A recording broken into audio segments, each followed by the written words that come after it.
What does it say? It's a good luck prayer, I think. Unless it's a curse.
I can't go on forever, Clive.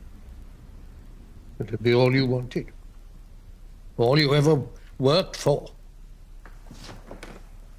They're already jockeying for position. Eden, Butler, Macmillan, you must get yourself up to the starting gate. It is a race for the greatest prize of all.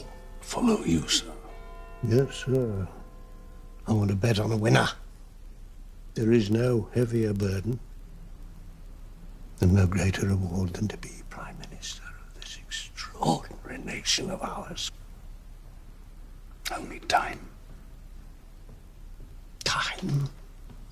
Seize the moment. What's stopping you? What is it? Do you have the black dog too? He comes when you feel you can't go on. Don't let the beast near you. Following Mr. Churchill's election victory at the age of 76, people are asking who will succeed him as leader of the Conservative Party. Those in the know tip Captain Clive Trevelyan, DSO, and Member of Parliament for Exhampton, the Devon constituency on the edge of Dartmoor. Away from Parliament, Captain Trevelyan, bachelor and former Olympic skier, prefers his home, Sittaford House, to the bright lights and society life enjoyed by his ward. Well-known playboy James Pearson. There you are. You finally tracked me down, James. What's this? Hi, please. Sorry. Bring Mr. Pearson a cup of black coffee, would you? No, I don't want coffee. So, tell me what that letter means. What does it look like? It looks like a letter from you threatening to disinherit me unless I pull up my socks.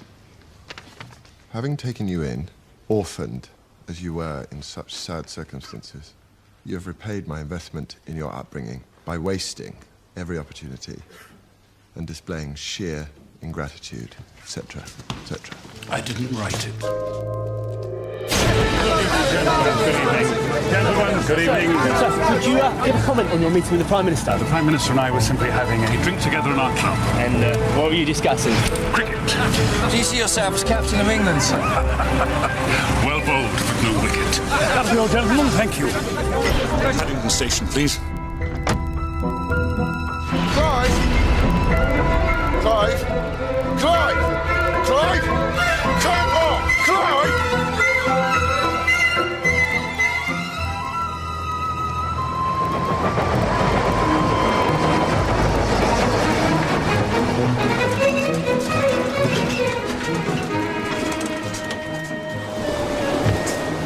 I'm so sorry.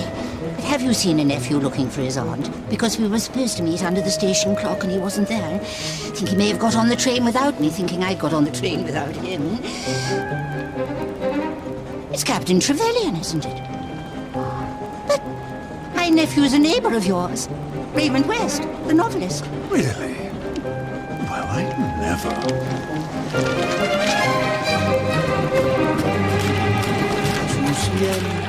It's the clot of the year, darling, if you think causing a scene in his club's going to help you. Blue curacao. And you're hours late. Men have been circling. Well, tell them for me not to. A Creme de menthe, cognac, Napoleon. Roddy, let me get you a drink. What can I get you? I'm American.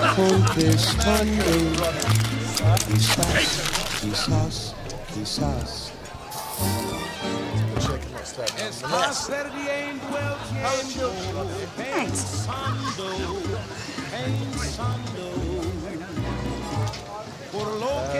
Still here? Charles Burnaby. I'm Emily Trefusis. Trefusis. Yes, that's Trefusis. We've met. Ascot this year. The Royal Enclosure. A friend took me. Hello again. I don't remember you. This is my fiancé, Jim Pearson. This is Charles. Charles? More jiggly. More jiggly. Perfect. Vitamins.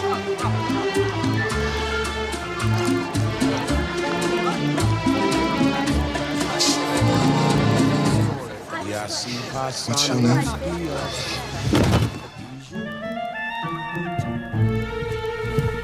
You're very handsome. Isn't he handsome, Emily? Jolly-handed, too, I bet. Sitting room, sofa. I love you.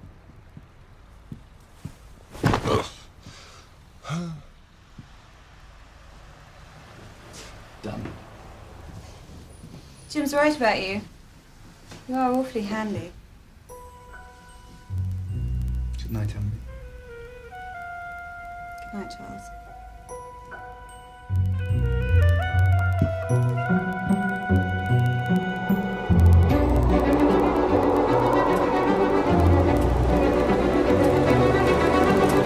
What with Raymond's cottage being next door to you at Sittaford House, if one can be next door in a country lane, it does make sense to share the taxi with the price of things these days.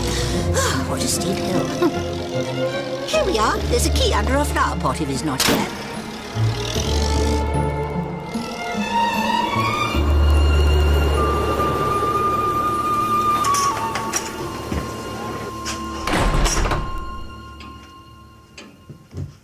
Good evening, Captain. Oh, mate. Mr. Enderby. I believe he's asleep, sir. And Harry? Both of them.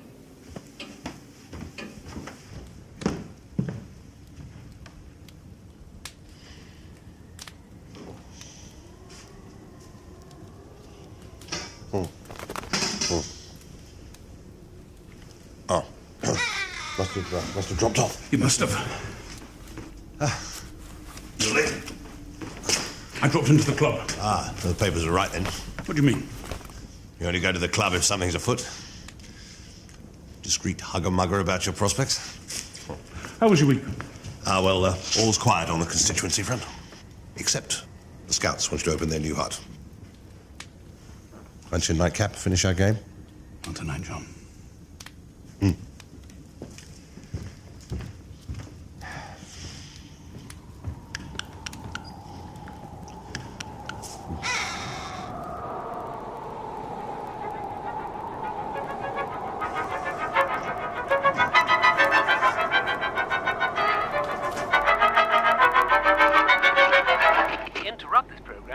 Severe weather warning for the southwest. There will be a dramatic drop in temperature with heavy snowfall drifting on high ground. Residents of affected areas are strongly advised to stay indoors. That ends the severe weather warning, and I return you to contemporary concert. Raymond? Where are you? Still in France? But when will you be back?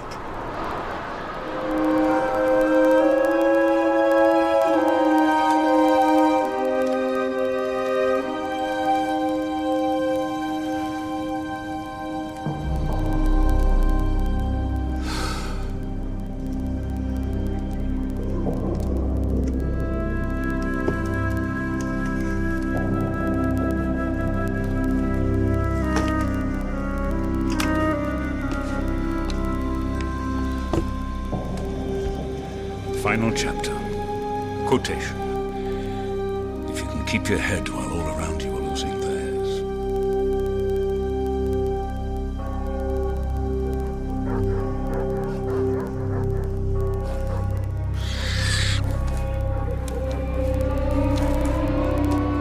trust and hope my dear parents would have approved the path I've trod through life.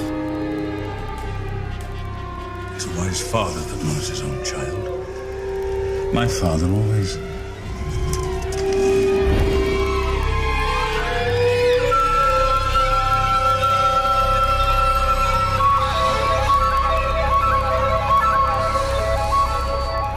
Let me rest, for God's sake.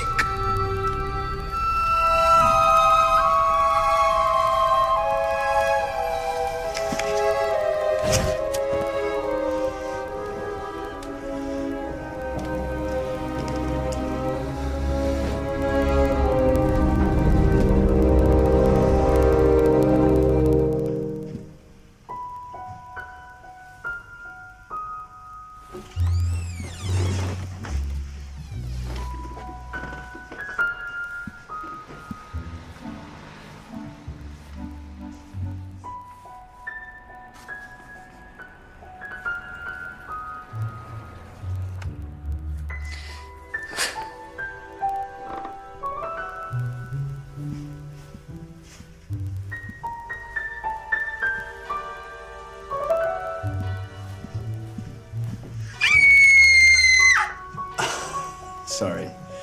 Just wondered how the patient was this morning, but I can see Still on the sofa, dead to the world, thank you. Is he? Only the door's wide open and... oh, look, there's a note.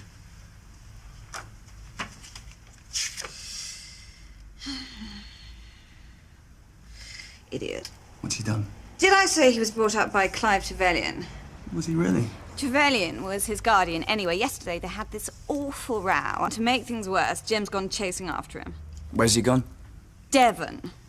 I'm going that way. I could. And why should I accept a lift from a stranger?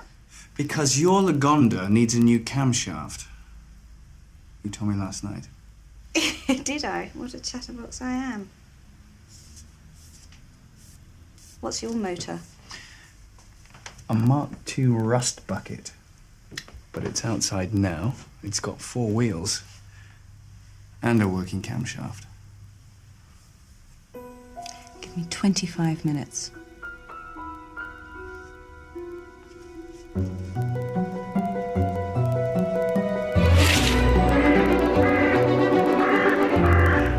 The prison bell rang last night. Another escape. I heard. The police made any progress at all about the break-in at the flat? Not as I know. Strange business. Well, nothing missing at all. I'm not so sure now. Someone sent James a letter on my London notepaper, supposedly from me. Very strange. Who's the Turkish Delight from? It's from the Women's Institute. It's a thank you for your talk. Your favourite. Raymond West has been on. He's stuck in France. He doesn't like the idea of his aunt being all alone in this weather, so I said we take her in until he can get back. Very well.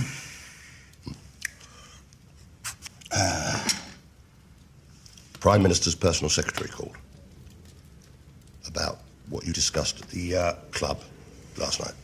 It was nothing. Right. I said you'd ring back anyway. I'm out all day. I need to be on my own to think. Where are you off to think? Up on the moor. I don't know. You're my political agent, John, not my damned nursemaid. Yes. Don't fuss. Yes. Yes. Sorry.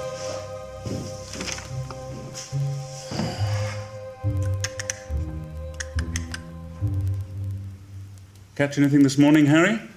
Harry says, no, I didn't.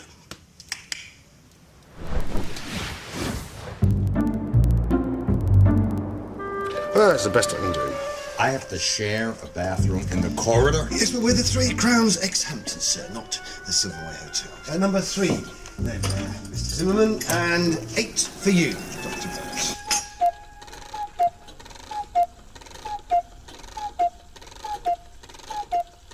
It's 9 o'clock, sir. Green. Yes, green. Can I see a lunch menu? Chef's been in bed for 3 days with a tricky germ. I can do you some bread and cheese. Would you like me to take a little look at him? No, he'll be as right as 9pence by tomorrow. Well, that depends how ill he is, surely. Poor Mr. Stone. Do tell him to get well soon from me. Miss Pursehouse, when did you meet Archie? Last week, I sought him out in the kitchen for the secret of his souffle. Oh, yeah. Yeah, it does a nice souffle. Bellhop! Hey? He means porter. Oh, I'll show you up myself, gentlemen. Mr. Kirkwood had a purge of the staff last week. Yes, well, I should have done it last year when I took over the place. They've never been up to my exacting standard, so I'm single-handed at the minute. Miss Willett. Mrs. Willett, enjoy your bird watching. Thank you. Good morning. Morning. Do wear something more life-enhancing at dinner. You're verging on beige. You are brave. If our feathered friends can stand the cold, then so can I. No. Being out there with a prisoner on the loose. What prisoner? What, didn't you hear the bell last night? Dartmoor prison. A convict escaped. Oh, well. You have far more important things to think about than interfering with me. I'll see you this evening, Violet. Don't mooch around all day. Find something to do. I'll try. Good morning.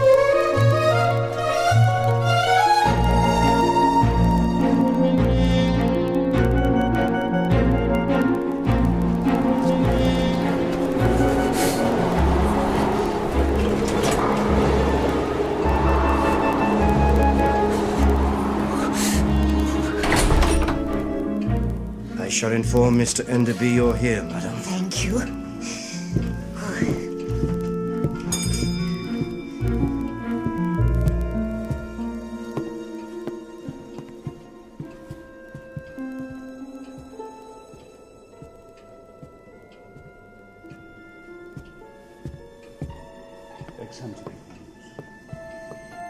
Oh, good morning. I'm calling to confirm a reservation in the name of Airwell. Frank Airwell? Your very finest room. Just for tonight, that's correct.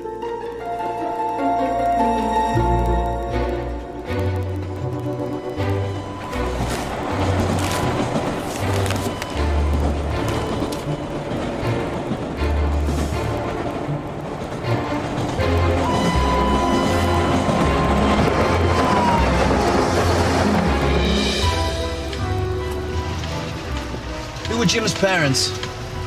They worked for Trevelyan as gardener and parlourmaid. Both died in a servant's out into Weymouth in a boating tragedy. I suppose he had the best of everything with Trevelyan as his guardian. Toys, school, university, a helping hand through life. Naturally. Have you met him? Once or twice. I used to be close to a neighbour of his in Devon before I met Jim. Raymond West, the novelist. I adore his stuff, don't you? I'll have Archibald bring the car round. I'm driving myself. Oh, sure. Careful. Before you go, Captain, you're about the same size as Raymond in the arms. Would you mind?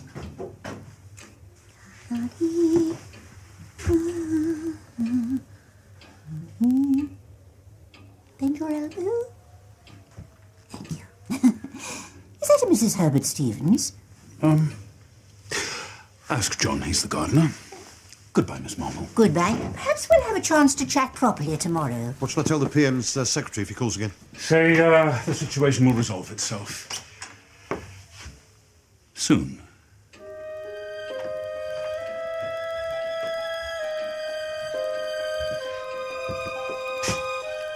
You're a good chap, John.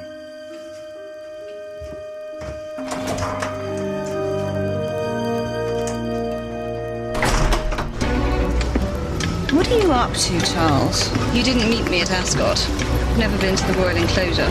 The parade ring, then. I wasn't at Ascot this year, and I'm sure you weren't.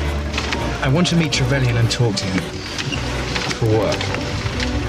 You're a journalist. Stop the car.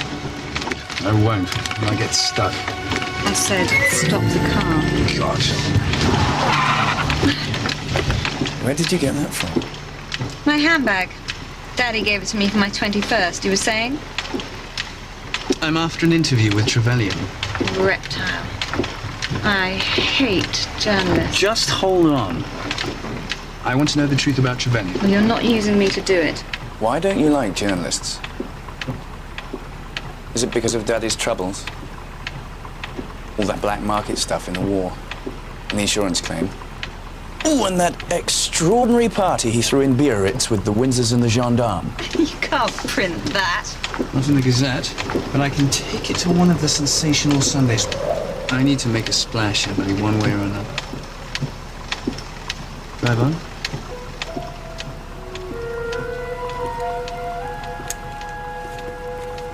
Drive on.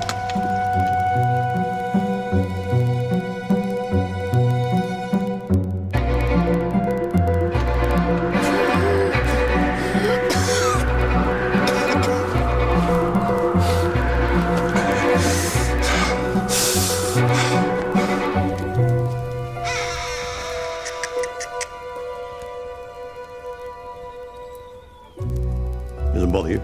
No. My friend Miss Harton was always letting her canary out. Can't think where Clive's got to. How did you come to work for Captain Trevelyan? I owe him my life. He rescued me from no man's land under German fire in 1917. That's how he won his DSO. I stayed a soldier until 37. It's a bit of a loose end after that, so... Anyway, Clive got me to run things here for him while he was away. He must be a great friend. Oh, he's a true comrade, Miss Marple. Though you think you know someone. Hmm? And just that I'm typing up his memoirs. He dictated the final chapter last night. Not due at the publishers for another 6 weeks. Ah, good. Where is he then? James? I want to see him. Where is he? The captain's not here. Well, where the bugger is he? Language! Don't mind me. People can so easily forget themselves when they're cross. Does, the captain know Mr. Frank Airwell by any chance? Airwell? No, never heard of him. And is there a hotel in Exhampton? Yes, the 3 Crowns. Why? I think you'll find he's staying there tonight. I just walked all the way from Exhampton. It took me 2 hours. Are you sure? Oh, yes. Right.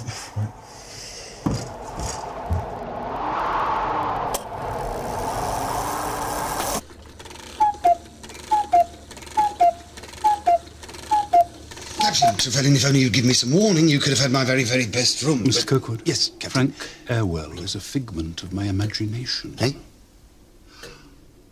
Ah. Avoiding the press. Precisely. Honoured to have you say, sir. And I hope it's the first of many. There's no fire in the room, sir, but the coal man couldn't get through on account of the snow. I've been in some cold places in my time. Usually manage to keep warm. Yeah, I bet. And there's a slight shortage of dinner now I think of it.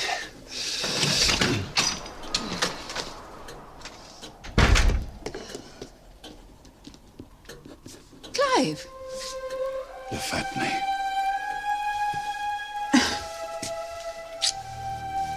How are the birds? Oh, all flutter and plumage, you know. You're staying? Hmm? How very exciting. I'll see you at dinner.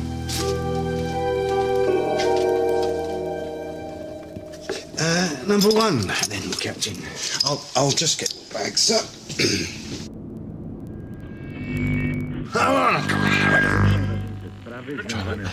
I'll try harder. Be a slaughter in L.A. tonight. I want to smell the blood.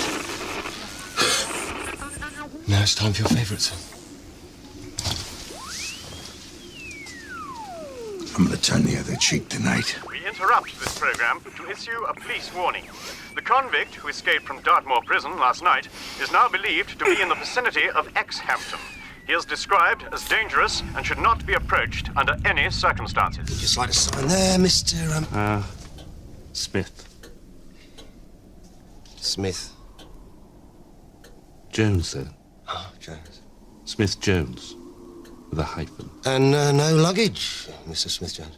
Foolishly, I left my suitcase on the train. Mr. Kirkwood, my spectacles, I've mislaid them. Was that Captain Trevelyan signing the register? Oh, yes. Clive's a regular guest. So, number 4 then. Mr. Smith-Jones. Follow me.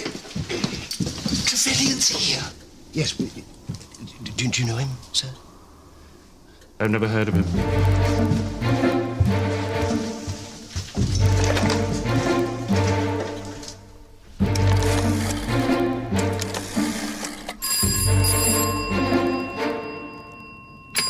Sittaford House.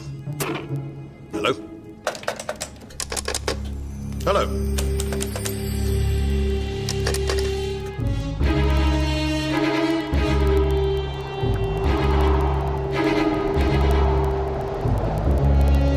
Reptile. Don't let me down, Emily. Mr. Fusis, what a surprise. Thank Come you. in.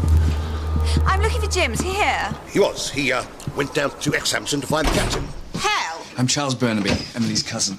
Very, very distant cousin. And a very, very chivalrous one. I came to her rescue, didn't I? Emily. Miss Marple. Is Raymond here? No. Ahmed. I have been ensuring everything is secure outside. May I retire for the night? I have a headache. Yes, we can manage. Well, we'll come along. Get yourselves warm. Not known weather like this. What was that about? Manners, Harry. Starting before the rest of us.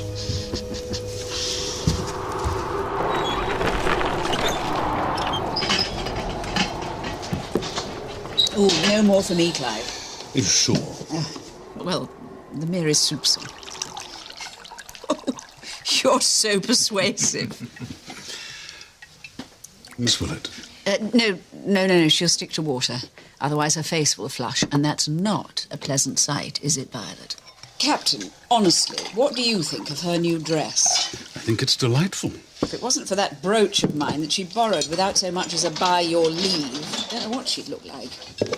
Not that it goes with her grandmother's earrings. Miss Purshouse, your usual table? Have you found my spectacles yet? Sorry, no. Have you checked the bar area?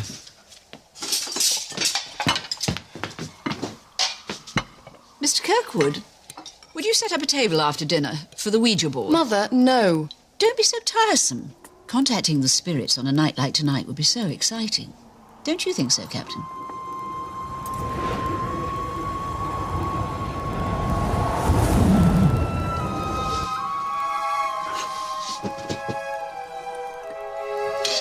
Why not? Why not, indeed? Shall I inform the other guests? Oh, do. Let us attune ourselves to the mysterious ether.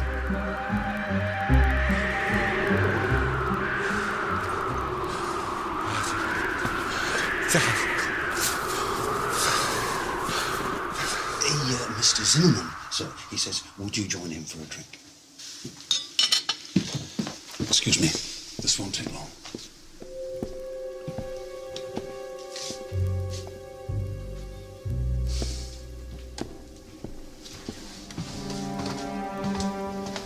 You've got a bloody nerve coming down here. You don't know why I'm here yet. I know you had my flat broken into. The hell I did. You owe me. All I want's your signature. And if I don't push me. We'll both fall.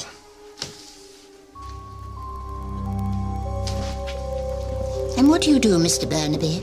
I write a little. Fiction or non-fiction? Fiction. You must be so clever. Like my nephew Raymond. The neighbour here you met Captain Trevelyan through. Yes, we were briefly engaged. Try a piece of this. Have you met Jim? Mr. Burnaby? Emily's most recent fiancé. In passing. I'm thrilled for Emily. It's about time she settled down. I'm glad we're in here and not out there. You must pick up some fascinating tidbits on the political grapevine. I expect that's confidential, Charles. Harry.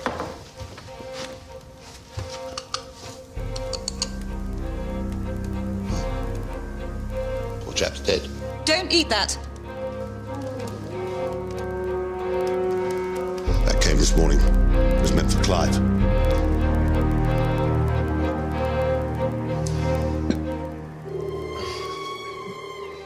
Impertinent wine from an insolent cellar. One has to hand it to Clive, though. He keeps some exceptional vintages up at the house. I was hoping to have tried them one day. What a beautiful blue. Just like your eyes, if they weren't brown. Oh, good. Come along, Bernard. No. Don't go. I value your opinion. Yours, too. What would you do to a man who took in a poor little orphan boy and told him he was the apple of his eye? And then, just because he made a few mistakes with work and money things, threatened to cut the apple out of his will and even denies sending the letter? What would you do to a man like that? What would you do? Who knows?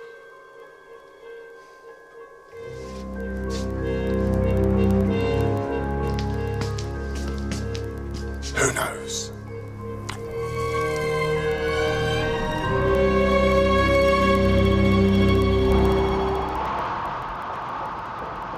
You don't really believe in all this nonsense, do you?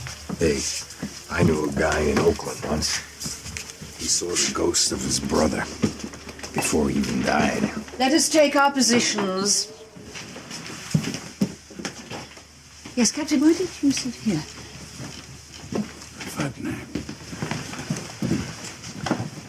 Come next to me if you're nervous. Oh, thank you. I'm not nervous in the slightest degree. I belong to the Psychical Research Society, Lyme Regis branch. The lights, please, Mr. Kirkwood. Let us make contact with the spirits. Are we all receptive? For what we are about to receive, may the Lord make us truly grateful. Is anybody there? Are we in the presence of a spirit?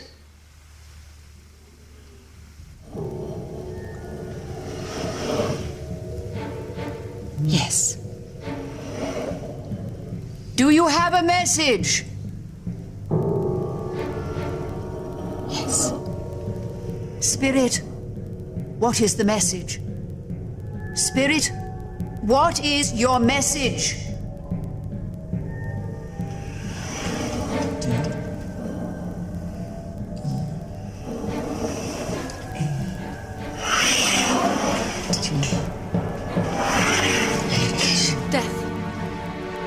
If I stay on the move, keep to the road, I should reach X-Action in 2 hours. 2 hours? You'll freeze. When I'm in Summeritz, we never... We're not talking about swishing around on the piste, having jolly super fun, Emily. Why won't you wait until morning? Perhaps the telephone will be working again. Clive's in danger. I must warn him. What's a few feet of snow? Good luck, sir.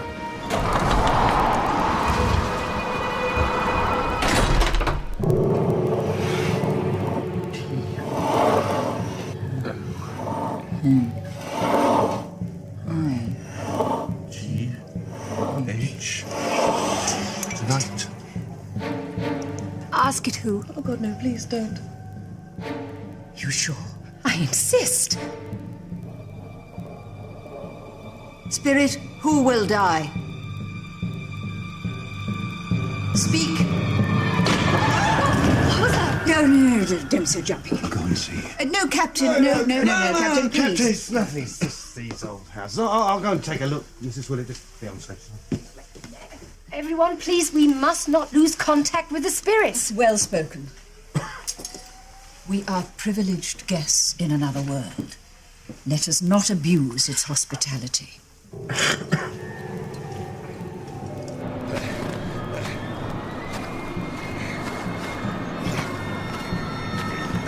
Tell us who will die.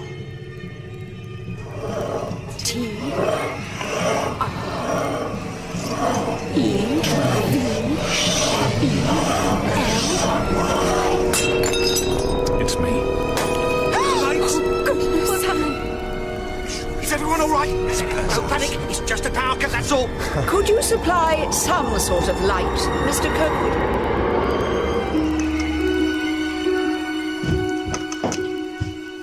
dead. What are you doing? I'm going after Enderby. I'm sure he'll manage. One hero's enough. I've no idea where she gets a sarcastic streak from. It's not my side of the family. He's not a young man. And I can't wait here, drinking cocoa, while he's out there.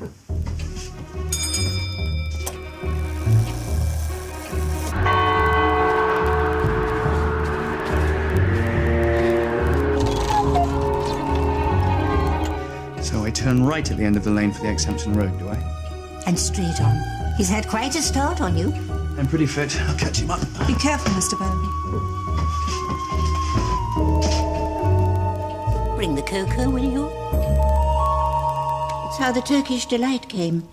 It's postmarked Exhampton, and the forwarding address is the Women's Institute there. What about the note?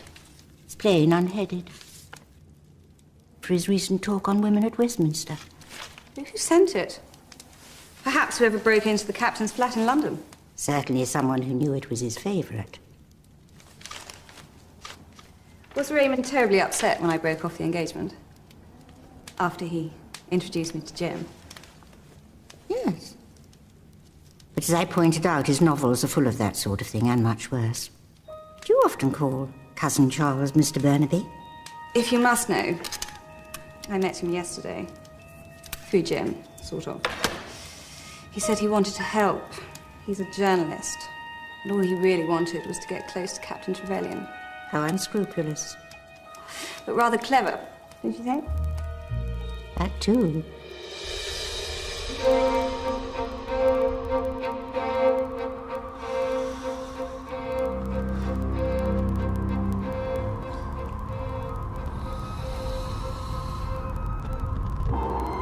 Time, Doc.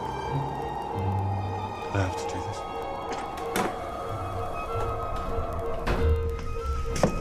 You want to stay on the payroll, Doc? Gotta turn your hand to some of this, some of that. You get it? I got it.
Do put that away, please. I was just closing the window. It's been banging like anything. If I was the nervous sort, I'd say there was evil in this house. The house is bricks and mortar. If there's evil, it's in someone's heart.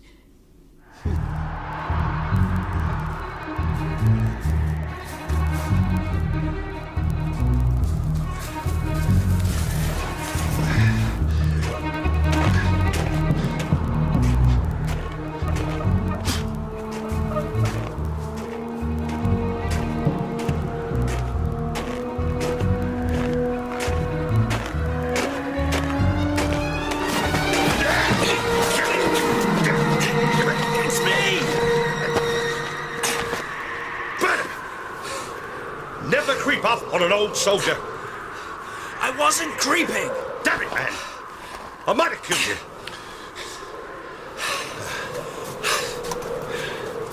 Come on. Come on.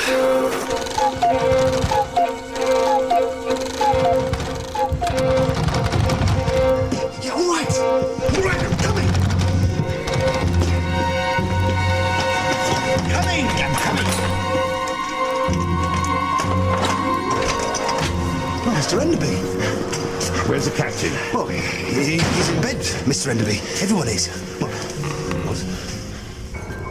What? Sir! Everything all right? Go back to bed, Archie. Keep your strength up.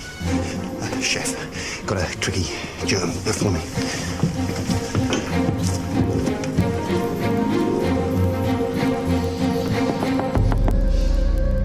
Captain Trevelyan?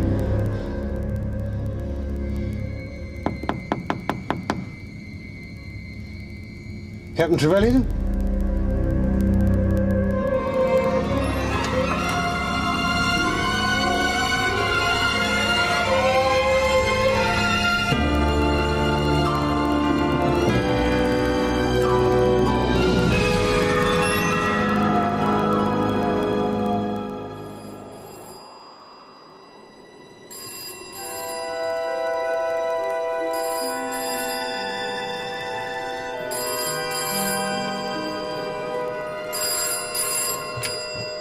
Sittaford House?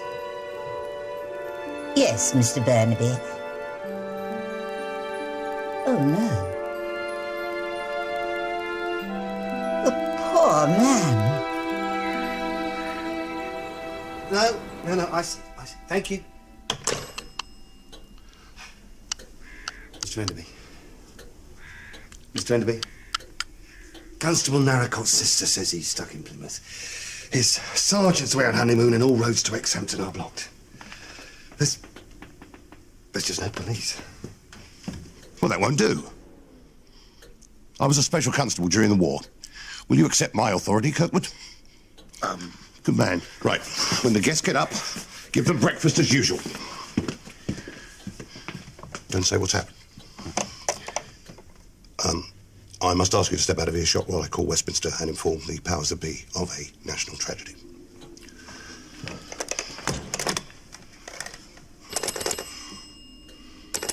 In normal circumstances, I'd come with you, but... I have cleared the path for you, miss. Are you sure you don't wish me to accompany you? No, thank you.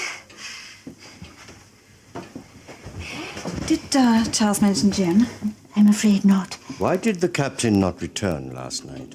It's all a mystery at the moment, Mr. Garley. I shall pray for his soul.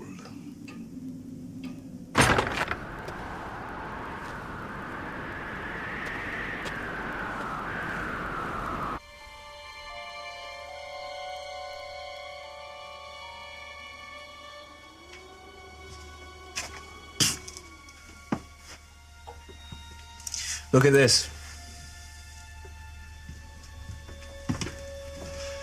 It's a champagne glass. He had a visitor then. Though Clive never drank champagne.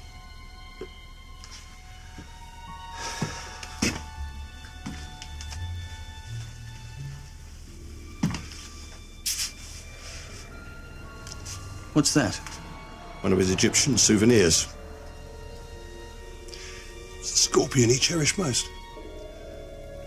Why he had it with him? He's smiling, don't you think? It's only post-mortem, Rectus. The grin of death. Was the window open or closed? It was closed. It was closed. There was no fire. The room was cold.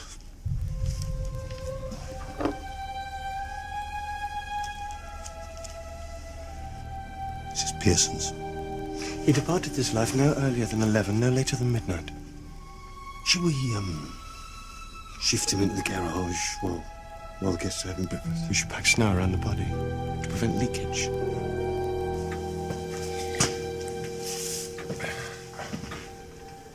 Morning.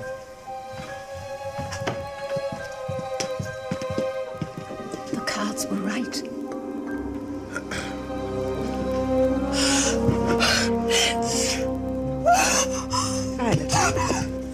Shut up! Was that necessary? Yes.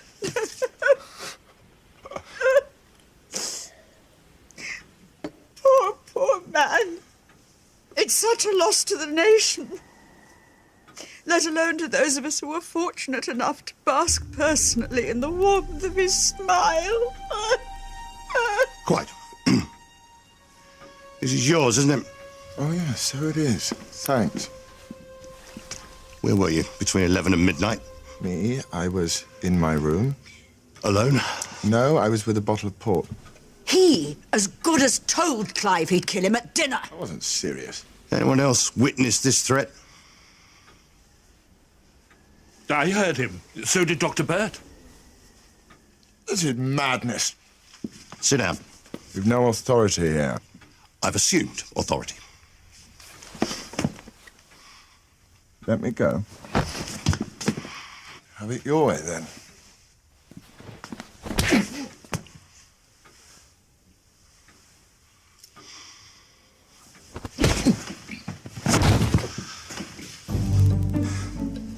No authority here, Enderby. Let me out or I'll sue you for false imprisonment. You're staying in custody until I find out the truth. Custody? It's a larder, you oaf! Emily! Emily! Is that Jim? I'm afraid so, Miss Trefusis. He's hurt. Let him out at I once. can't do that. What? I'm not saying he did it, and I'm not saying he didn't. But until I find out one way or another, he stays in there. I'm innocent. Of course you are, my darling, and I'll prove it. I love you, Emily. I love you too. You're wonderful, do you promise? I promise you. What the hell is going on? Ah, yes. I have requisitioned your larder, Mr. Stone. How am I meant to get lunch? Well, what do you need? Ingredients. The front door and the back door were both locked and bolted. Now, I made sure of it, what with that escaped convict out there. What about the cellar? I'll keep it padlocked. I've checked, and it's still secure. You sure about that? Yeah. Yeah, quite sure. No one could have got in that way. Then the killer was already in the hotel. One thing. I was doing my rounds and, well, I saw that Dr. Burt going up on the roof. Stargazing. I need a hobby with Mr. Zimmerman, so demanding. A personal doctor. He can afford it, and I can't afford not to. I refuse to join this National Health Service on principle. If you can't offer the doctor a shilling, then you shouldn't get ill. Did you have a good view from the roof? I could only see outside. Shall I attempt an autopsy on the deceased? There's kitchen knives. Nutcrackers could be handy. After that weird stuff with the Ouija board spooked me, I can tell you. The captain and I were in his room. We had business interests.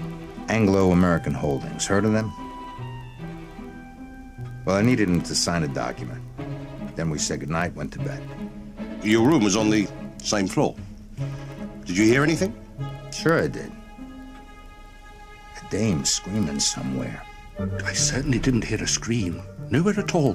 Definitely nowhere. Why exactly are you staying here, Mr. Smith-Jones? I couldn't get in anywhere else. There is nowhere else in Exhampton. But honestly, no scream. There was a terrible scream. I opened my door to see, but without my spectacles. I'm almost certain I saw Mrs. Willett. Why are you in Exhampton, Miss Pursehouse? The air in Devon is so good for me, my doctor says. Better than the air in Lyme Regis. Well, there's more of it. Somehow. It was bad enough losing my bird-watching haversack on the moor earlier, and then Violet in that awful new dress that clashed with my brooch and those old earrings, and Mr. Pearson, and then the spirit foretelling Clive's tragic death. Oh, it was a dreadful day. Dreadful. I had to take a sleeping pill. So you slept through until the morning, then? Yes. Unfortunately, madam, he was seen in the corridor. Oh, no. I thought I got over that. Over what? Sleepwalking. Sleepwalking? Sleepwalking. Yes, when she's cold and when she gets upset about my father's death. I think it's wonderful that she's developed this interest in bird watching over the last year or so. I think it helps her. Sorry. Can I go now, please?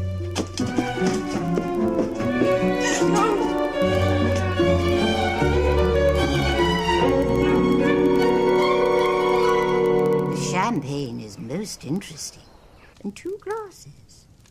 One of them in the bathroom. Broken. And the rose. I wonder how long Miss Purshouse has been a member of her Psychical Research Society, Lyme Regis branch, where the air is so scant. Mind you, it would be easy to manipulate the glass to frighten someone present, wouldn't it? What rose, Miss Marple?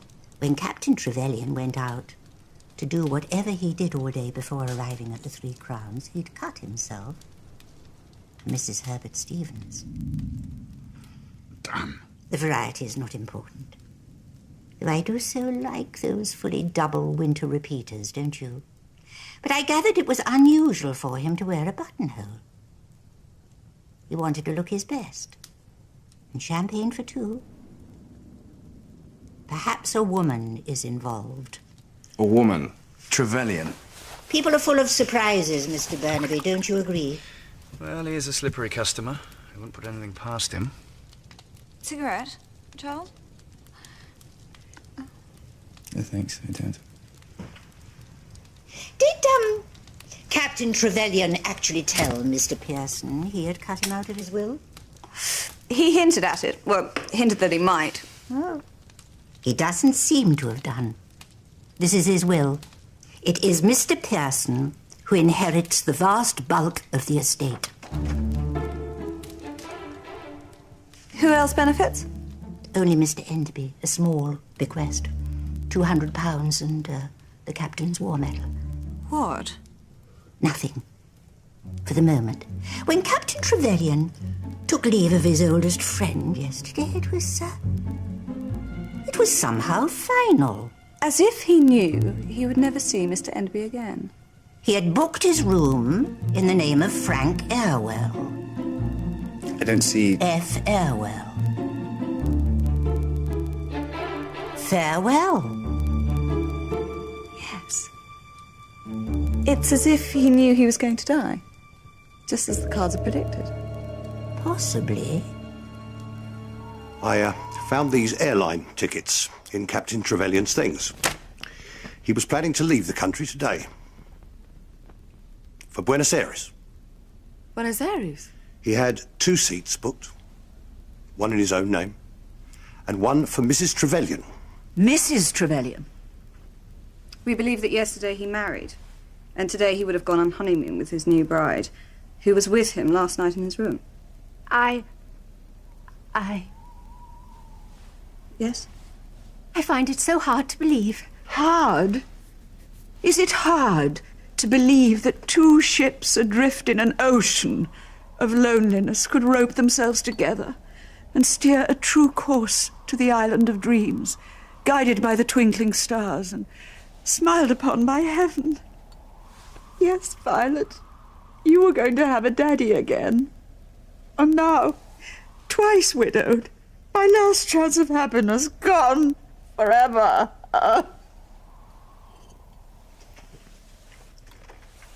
Excuse me.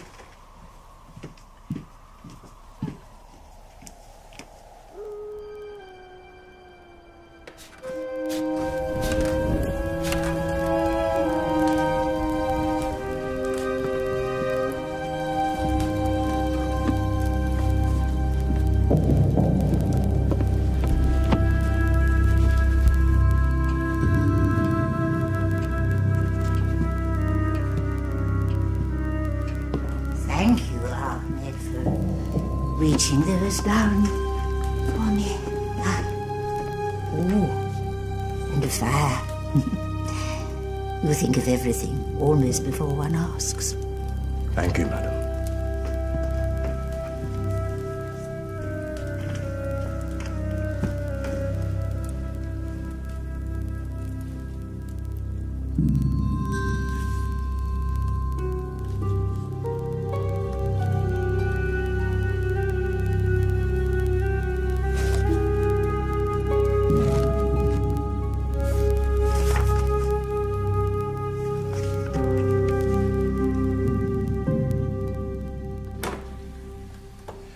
Here we go. Bathroom's through here, Mr. Thesis. I'm afraid the geezer's out of order, so if you want some hot water, well, I'll have to bring it up to you. Your cousin could put that screen between the beds for privacy. Thank you, we'll manage. By the way, do you happen to know if Mr. Zimmerman's a farmer?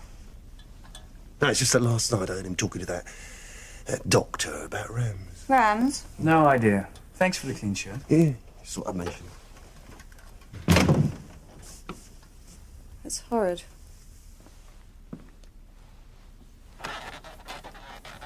Bed's lumpy. Change your mind then and have Trevelyan's room and I'll stay here. Why don't you offer to have Trevelyan's room? I don't want to sleep in a dead man's bed. Well, nor do I. Well then, we're stuck together, aren't we? Do you snore? No one's ever told me. You've missed a button.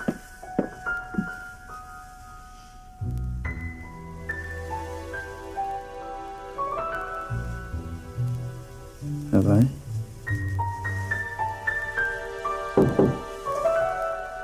Come in. I've something to show you.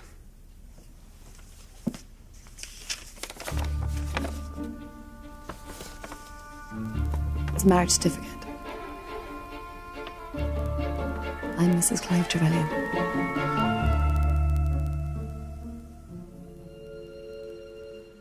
I wore a blue hair ribbon. Earrings, dress, brooch. Something old, something new. Last summer when we first stayed here, Mother disappeared. Bird watching. I wandered into the lounge and there was a coffee morning for the Conservative Association.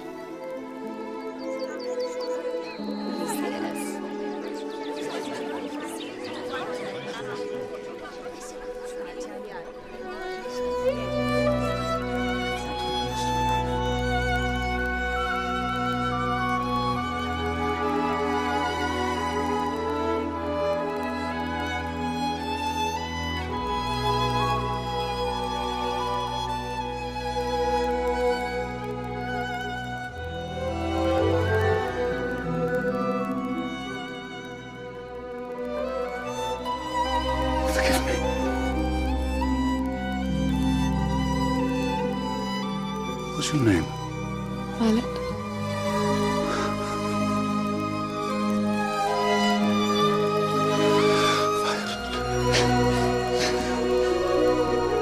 So very beautiful. Me. I once What? thought I'd never find happiness ever again.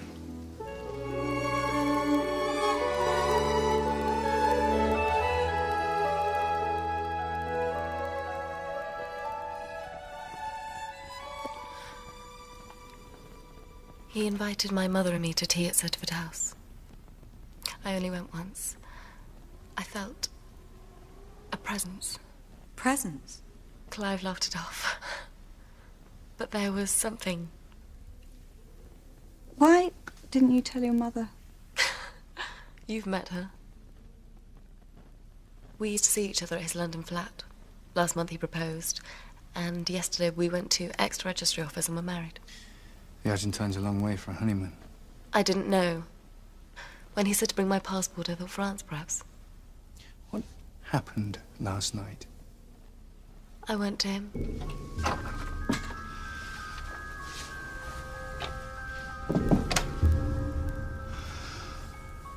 Beautiful wife.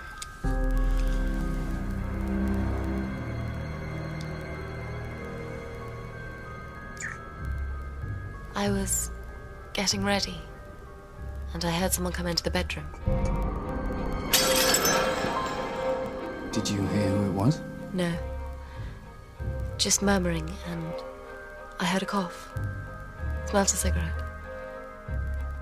I waited for Clive to come and tell me the coast was clear, and when he didn't, I went out, and there he was. The strange thing is, he had a smile on his face. Did the captain ever mention his will, Mrs. Trevelyan? We visited his solicitor yesterday to change it. I inherit everything. What a rascally rascal. Oh. But it's good news in a way, though, because if I don't get a penny, then I don't have a motive thingy for killing him, do I? I'm not sure that follows, darling. Well, I hope it does. What's going to happen to me? To us? Chin up. I'll think of something. Can you let me out? Just for one kiss. You mustn't.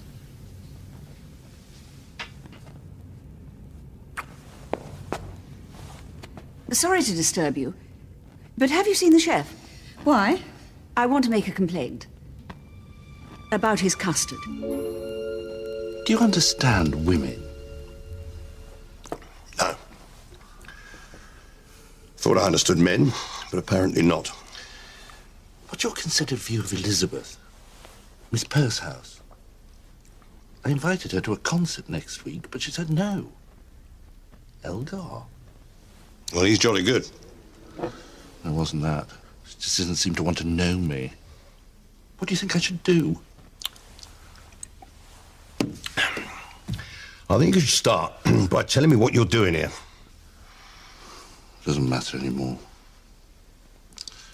My name is Donald Garfield, an officially authorized Whitehall dirt digger. Trevelyan could have been Prime Minister, so I was ordered to sniff out any skeletons in his constituency cupboard.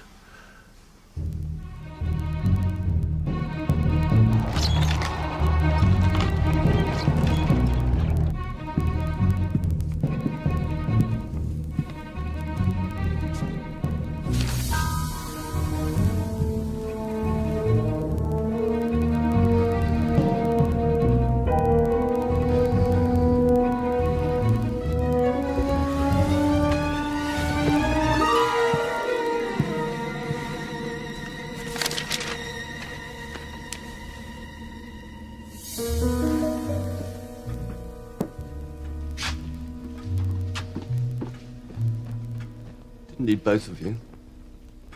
Not that your company is in any way unpleasant, Mr. Fuses. What do you want? I have some information. Well? I need you to lend me some money.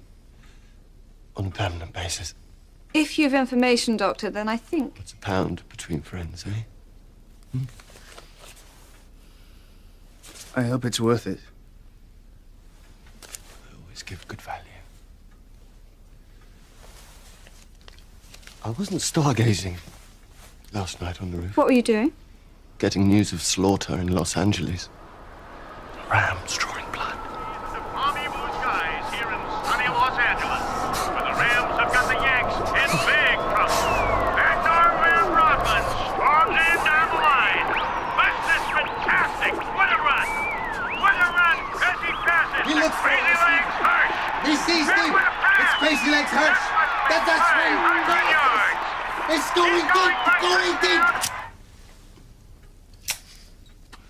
Mr. Zimmerman made me lie to you. Made you, Doctor.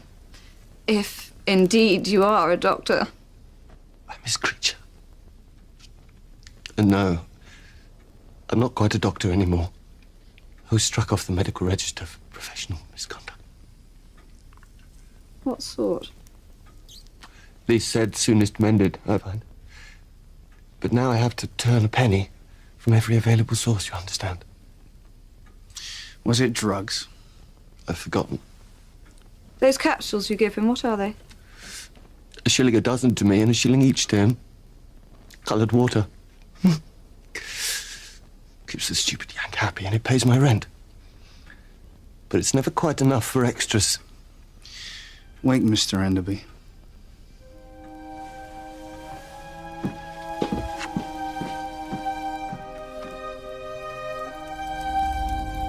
And so it was that in 1926, I prepared to embark on a journey to the mysterious land of Egypt.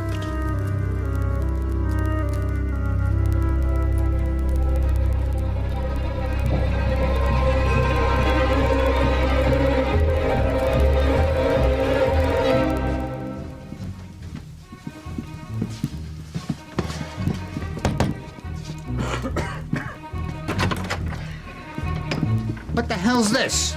This is the hotel register. You said you were in Captain Trevelyan's room and he signed something for you. May we compare signatures? Get the hell out of my room. Or you could wait until the police get through in the morning if you'd prefer it. My fiancé is under suspicion for a murder he didn't commit. I won't stand for any more lies. I wasn't in his room. We know. You were listening to a football game. Look, he wasn't cooperating last night. So I thought I'll see him at breakfast. But he was dead meat. So you had to forge his signature? Yeah. What was this document? A statement by Trevelyan exonerating me of any wrongdoing with the TX-75 scandal. TX-75? What? It was a naval artillery shell, had a habit of exploding before it left the barrel. Killed thousands of American sailors in the Pacific. 62 by the end of the war. Trevelyan and I owned the company who made it. And those shells were knowingly manufactured substandard in order to cream off an extra profit. He got the cream. I got the 2-cent deposit because he's out of the picture now. And in a week, the spit hits the fan with a congressional inquiry.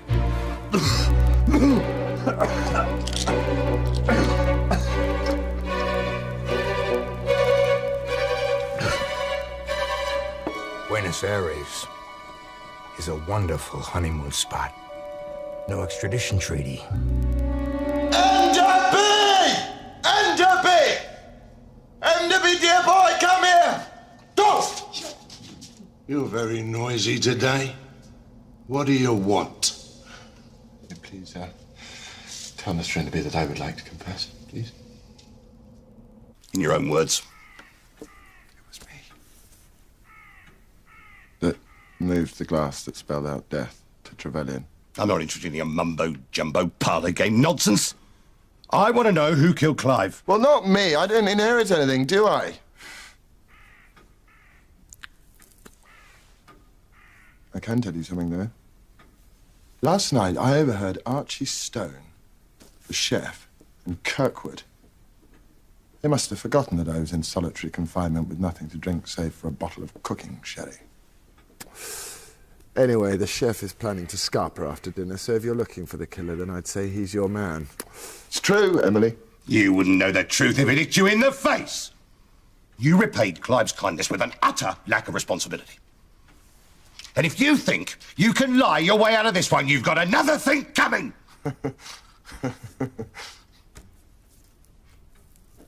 Hey, Jim overheard them. Stone's making a run for it tonight.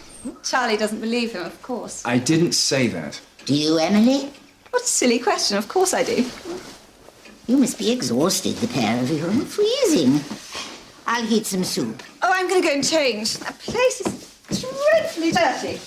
Coal dust in the register. I think she's having second thoughts about Jim. Oh. I suspect he did overhear something, but perhaps it wasn't what it seemed. No, I meant... Second thoughts about them? The engagement, you mean? Yes. And of course I feel sorry if that's upsetting, but I can't help. I've never met a girl quite like Emily. I doubt she's ever met a young man quite like you. I know it was a rotten trick the way I got myself into this, but I can honestly say I've stopped worrying about Trevelyan. It's Emily that matters now. 17th of May, 1927, Cairo. Stifling, but then I'm stifled in England. Lack of funds, though I have met a chap who needs a favour on the quiet. It was between the pages. He could be the answer to my problem. Look at this.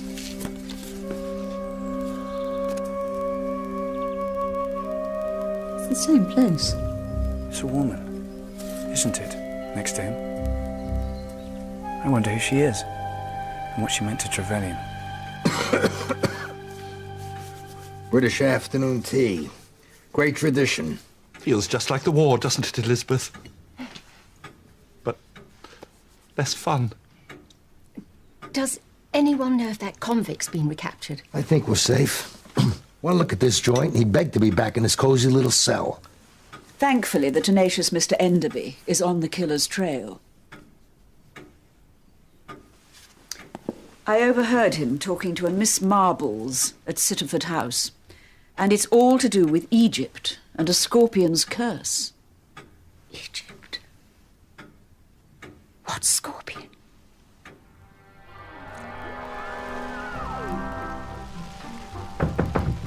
More what's in Mr. Freezer? Just leave it outside, Mr. Kirkwood, please. I said leave it outside. Charles. Thank goodness for the bubbles. Goodness. Time you should be outside if Stone's going to make a run for it. 5 minutes. Need to make some notes for my scoop. You don't think Jim's lying about Stone, do you? No. So tell me about your family. Brothers, sisters. Oh, only child, West Norwood. Mother died when I was 3. And your father? They separated early on. I never knew him. He only died recently, I heard. Be an angel and pass me the loofah, would you?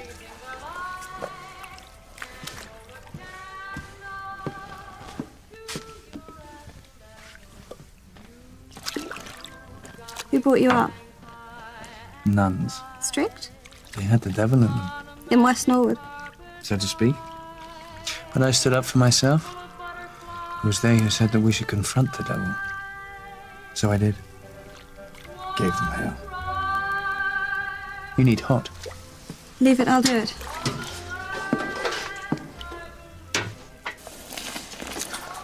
No, Charles. Slower.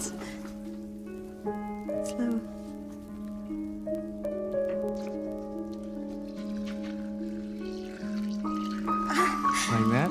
Perfect.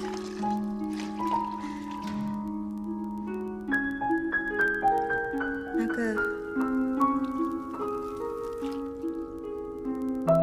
Keep warm up there.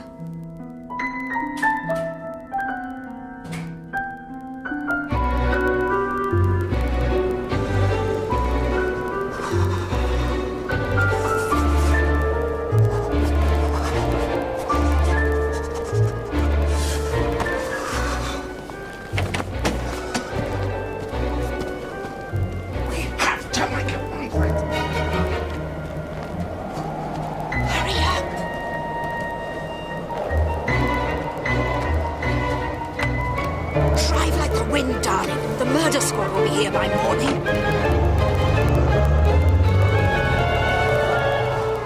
Your chef has just run off with one of your guests and you don't care.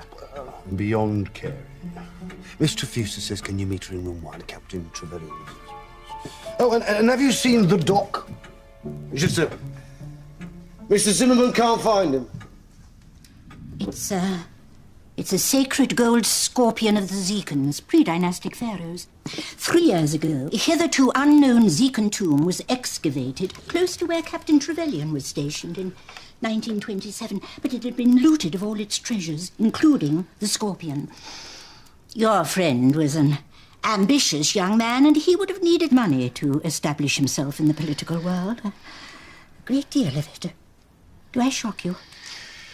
Sadly, Miss Marple, no longer. No. But what's the scorpion to do with Clive's murder, however he acquired it? Well, it brings a curse on those who would disturb the dead king.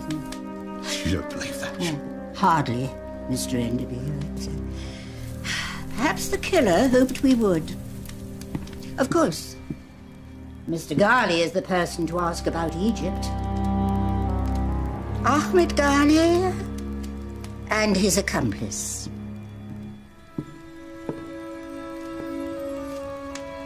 Lord. Perce House was my maiden name. I was married to an archaeologist, Arthur Hopkins. In 1927, he was attached to the Cairo Museum and determined to prove himself. But he disappeared. When the tomb was discovered 3 years ago, so was his body. He'd been shot. I traveled to Egypt to excavate the facts, where I met Ahmed. So some good came out of this sad business. I was honored to be of assistance in establishing the truth of the matter. I believe in retribution. We agreed Captain Trevelyan should die. You secured employment in this house in order to kill Clive. Yes. May I say I regret the death of your horse. Damn the Hulk! You would have poisoned Clive. The telephone wasn't working because you disconnected it.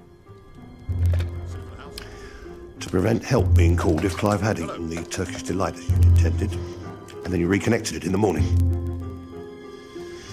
And somehow you found out he was at the hotel and you went and stabbed him. No. Elizabeth? I didn't think so. Mr. Ghali had no idea the captain was at the 3 Crowns, though you saw him there, much to your surprise. Yes, I tried to telephone Ahmed, but of course the line was dead. So I waited, and I went to the captain's room. Elizabeth, let me take the blame. I went to his room to kill him, because he killed my husband. Except it wasn't his room. Without my spectacles, I'm afraid it was Mr. Smith-Jones who had an unexpected visitor, and then courage failed me. But the gods still smile. He is dead.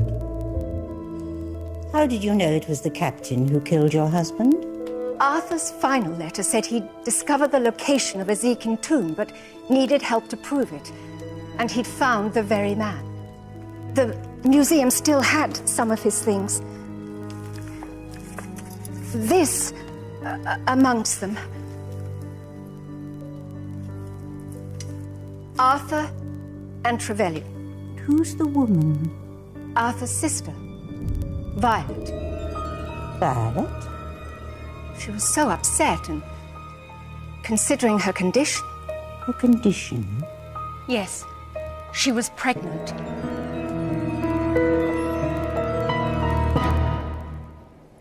So we're in his room. How do you want me? Smiling. Trevelyan was smiling. It wasn't just a death grin.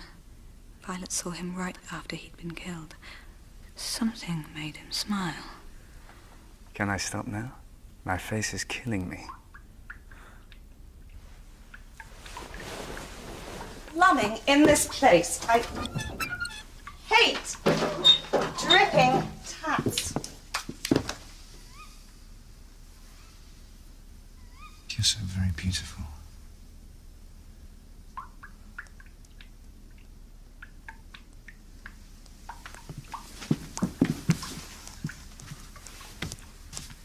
There's something.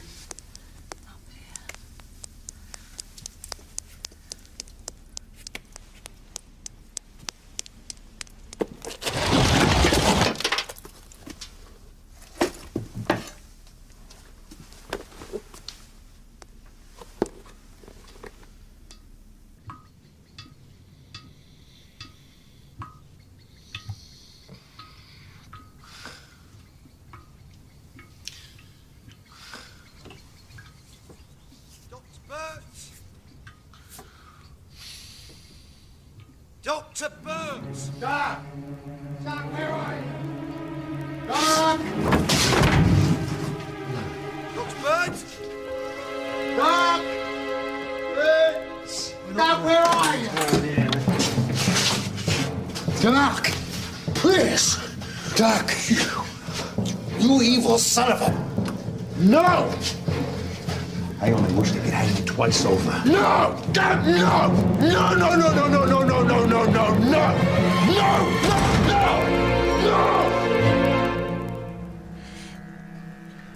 It's horrible. I know.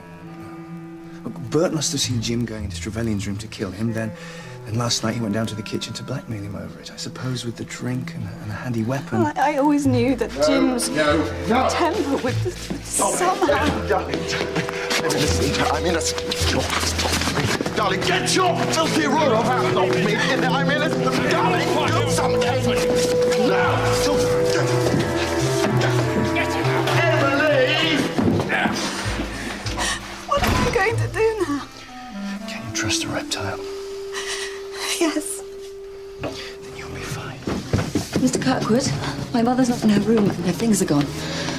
Where is she? Plymouth Police Station. She was picked up last night in a car. She was running away with Archie Stone. Your chef? Not exactly. Hey, Mr. Kirkwood. Not even roughly, Miss Willett. Archie Stone. He's my cousin. His real name's Harold Wells, number 46329, frequent guest of Her Majesty at Dartmoor Prison. He and your mother met when he was last outside and couldn't keep their hands off each other, so to speak. They got me to buy this place a year ago, so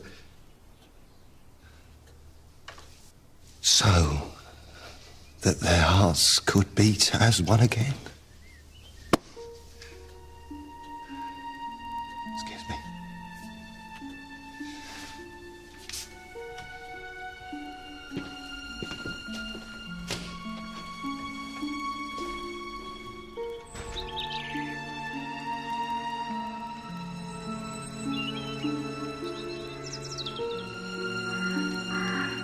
Mr. Kirkwood and Mrs. Willett have been charged with aiding and abetting. Her so-called bird-watching trips on Dartmoor were actually a cover for her visiting her lover in prison to plan his escape, and so she could find a hiding place for the change of clothes she'd leave for him in her haversack. So that's why Kirkwood dismissed the staff, including the real chef, the real Archie Stone. Yes, but Miss Pursehouse saw him briefly in the kitchen, so Mr. Kirkwood stole her spectacles just in case she glimpsed the imposter. Pretty ingenious plan. Not nearly as ingenious as the killers. I'd hardly call Jim Pearson ingenious. Wouldn't you? Well, no. Nor would I. But I don't believe Jim Pearson was the killer. You put your finger on it, Mr. Burnaby. It was hardly ingenious to chase the captain down from London and threaten him in front of witnesses. All Violet heard was murmuring, not drunken anger. Someone coughing as they lit a cigarette.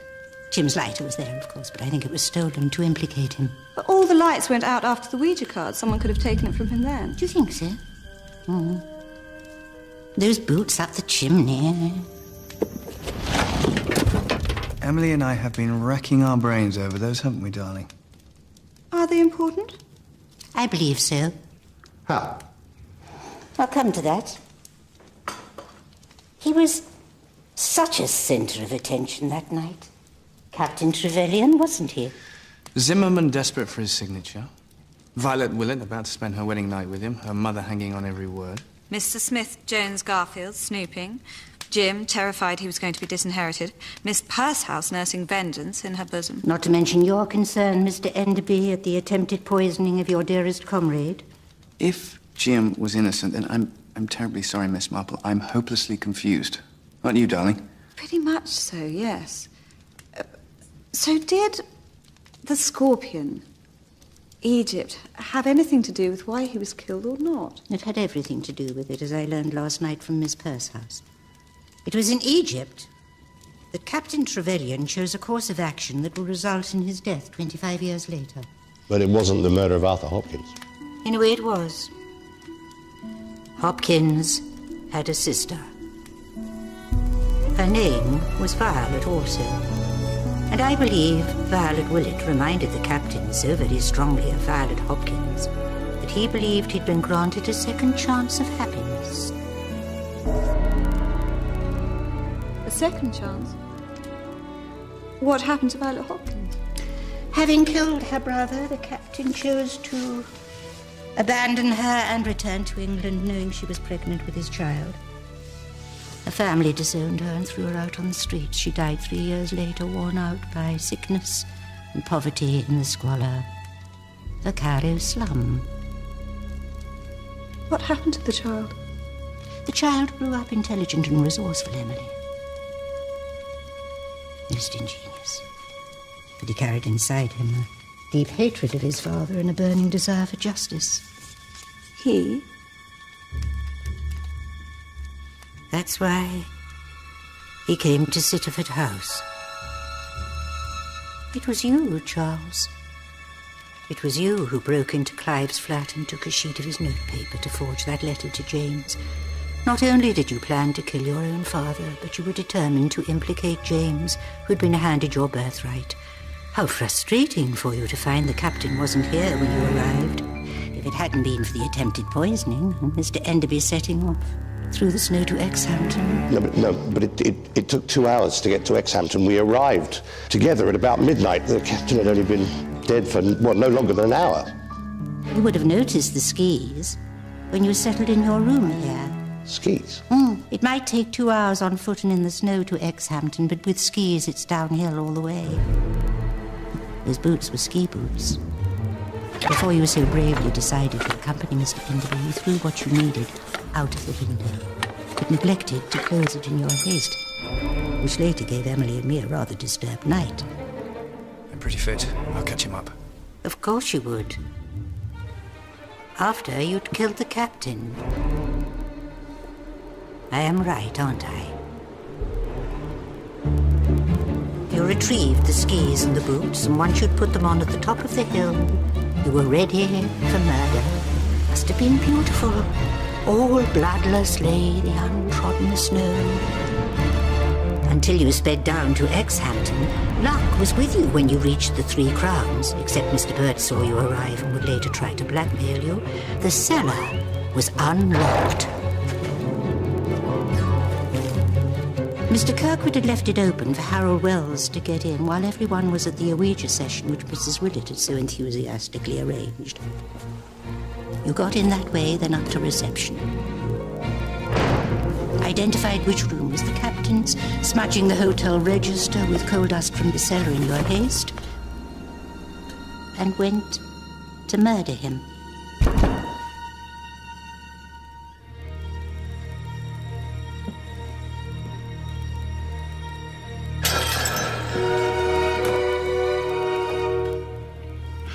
Who are you? It's a wise father that knows his own son. I knew one day.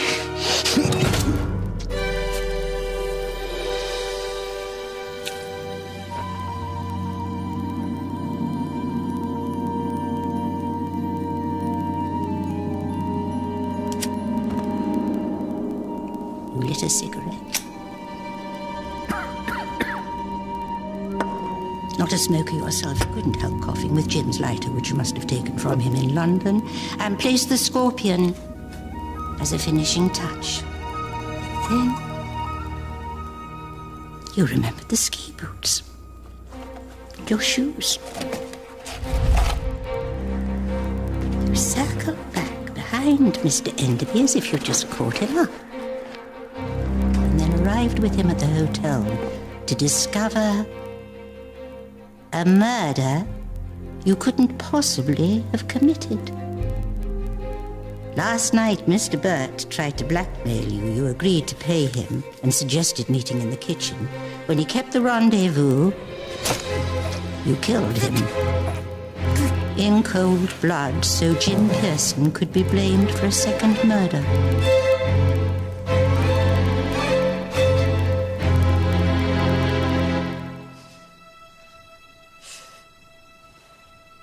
Pretending to be a journalist was such a clever way of explaining your interest in the captain. Where did you learn to lie so well? Somewhere between Cairo and here. Where did you learn to kill? I was in the Legion. The Foreign Legion. There were nuns, Emily, but not in West Norwood.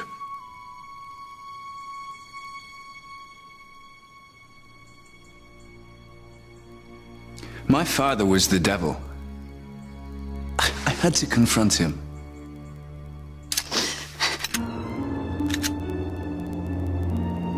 All the sins in the world were his. And now he's gone.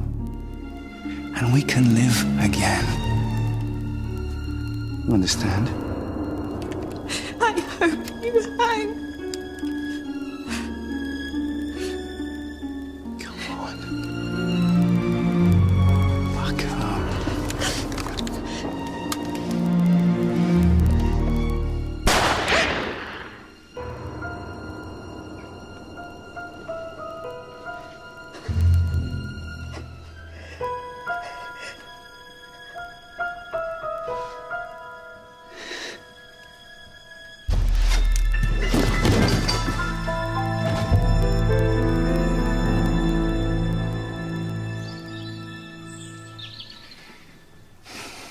I shall change.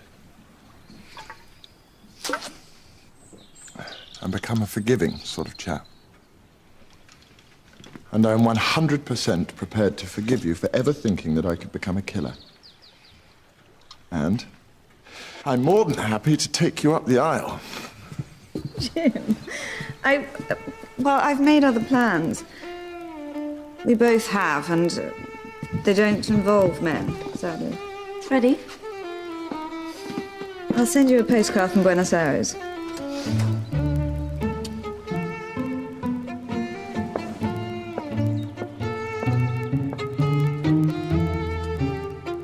Adios.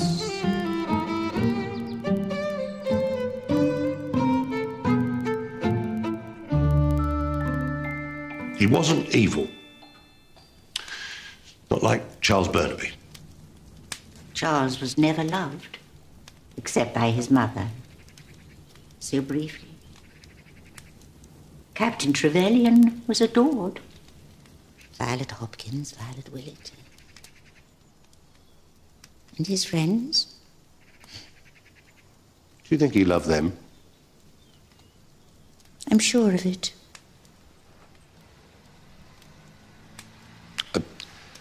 Sounds like your taxi, Miss Marple. I'm pleased Violet wants you to stay at Sittaford House. Yeah, she suggested I get a new bird. Nothing can replace Harry.